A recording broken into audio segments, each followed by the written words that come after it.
The fourth book of Moses, called Numbers. Chapter 30. And Moses spake unto the heads of the tribes concerning the children of Israel, saying, This is the thing which the Lord hath commanded.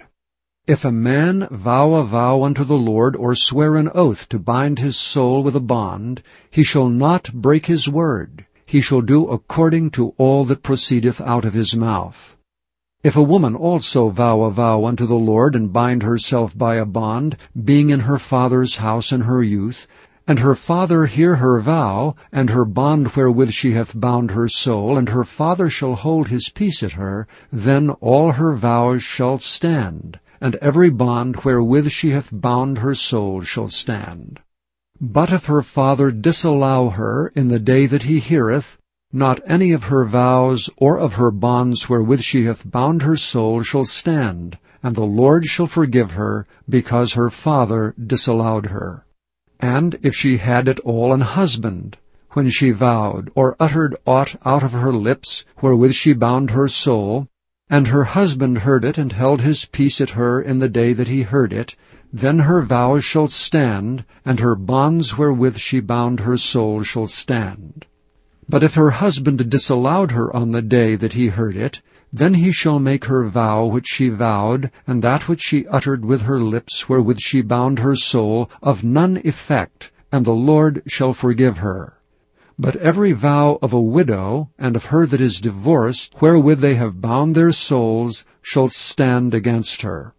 And if she vowed in her husband's house, or bound her soul by a bond with an oath, and her husband heard it, and held his peace at her, and disallowed her not, then all her vows shall stand, and every bond wherewith she bound her soul shall stand. But if her husband hath utterly made them void on the day he heard them, then whatsoever proceedeth out of her lips concerning her vows, or concerning the bond of her soul, shall not stand. Her husband hath made them void, and the Lord shall forgive her.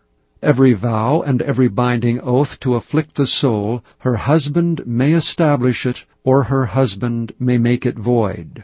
But if her husband altogether hold his peace at her from day to day, then he establisheth all her vows, or all her bonds which are upon her. He confirmeth them, because he held his peace at her in the day that he heard them. But if he shall any ways make them void after that he hath heard them, then he shall bear her iniquity. These are the statutes which the Lord commanded Moses, between a man and his wife, between the father and his daughter, being yet in her youth in her father's house.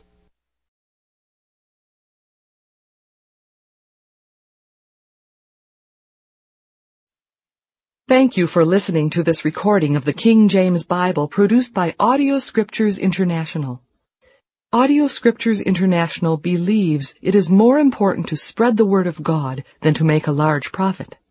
Please feel free to make copies of these recordings and distribute them freely so long as you adhere to the following guidelines. First, you may not charge any more than the cost to duplicate and send them. Secondly, you must make a complete copy of the recording, including this message.